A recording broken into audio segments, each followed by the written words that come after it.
قراءت کے ساتھ اور خوبصورت آواز اور خوبصورت لہجے میں پڑھنا یہ کسی کسی کو نصیب ہوتا ہے مسجدوں میں، اور جن جن کو نصیب ہوتا ہے وہ بڑے خوش نصیب ہیں۔ اتنا شاندار ماشاءاللہ قرآن مجید پڑھتے ہیں اور اس کا اثر دلوں پر ہوتا ہے الحمدللہ، اس لیے کہ اللہ رب العزت نے یہ نظام بنایا ہے کہ انسان جو کوئی عمل کرتا ہے اس کا اثر انسان کی زندگی میں ظاہر ہوتا ہے۔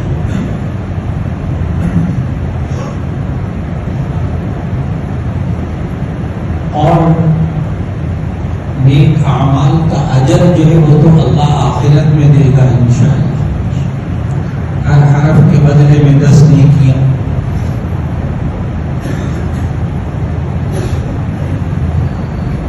لیکن اللہ قرآن پڑھنے کا اثر انسان کی زندگی میں ظاہر کرتا ہے۔ جہاں قرآن حکیم کی تلاوت ہوتی ہے وہاں اس گھر کے در و دیوار پر قرآن کا اثر ہوتا ہے، وہاں کے رہنے والوں پر قرآن حکیم کا اثر ہوتا ہے۔ یہ اللہ کا نظام ہے۔ قرآن حکیم انسان خود پڑھتا ہے، اس کی ذات پر اثر اس طرح ظاہر ہوتا ہے کہ نبی کریم صلی اللہ علیہ وسلم نے ارشاد فرمایا کہ یہ انسان قرآن مجید کی تلاوت کرتا ہے تو اس کی ذات پر یہ اثر ظاہر ہوتا ہے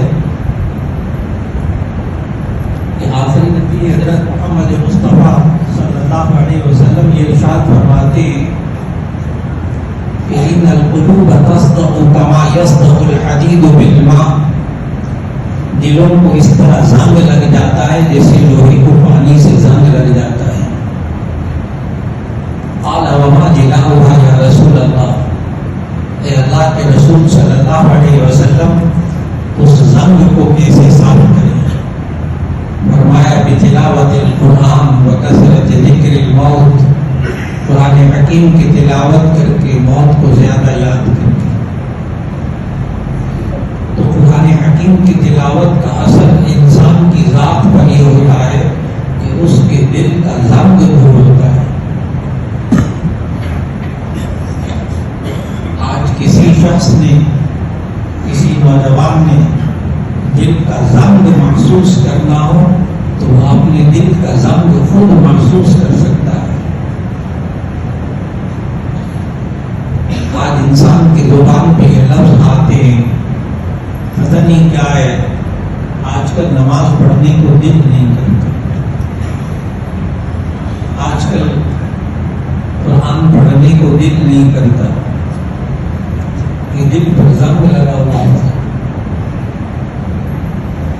اس انسان کو جب نیک کام کرنے میں دل نہیں لگتا اور گناہ کرنے میں مزہ آتا ہے تو نشانی ہے کہ اس کے دل کے اوپر زنگ لگا ہوا ہے۔ یہ صاف کیسے ہوگا؟ بتلاوت القرآن، قرآن حکیم کی تلاوت کے ذریعے۔ یہ سچے نبی صلی اللہ علیہ وسلم نے بتایا۔ بالکل اسی طرح انسان قرآن مجید کی تلاوت کرتا ہے تو میں نے عرض کیا کہ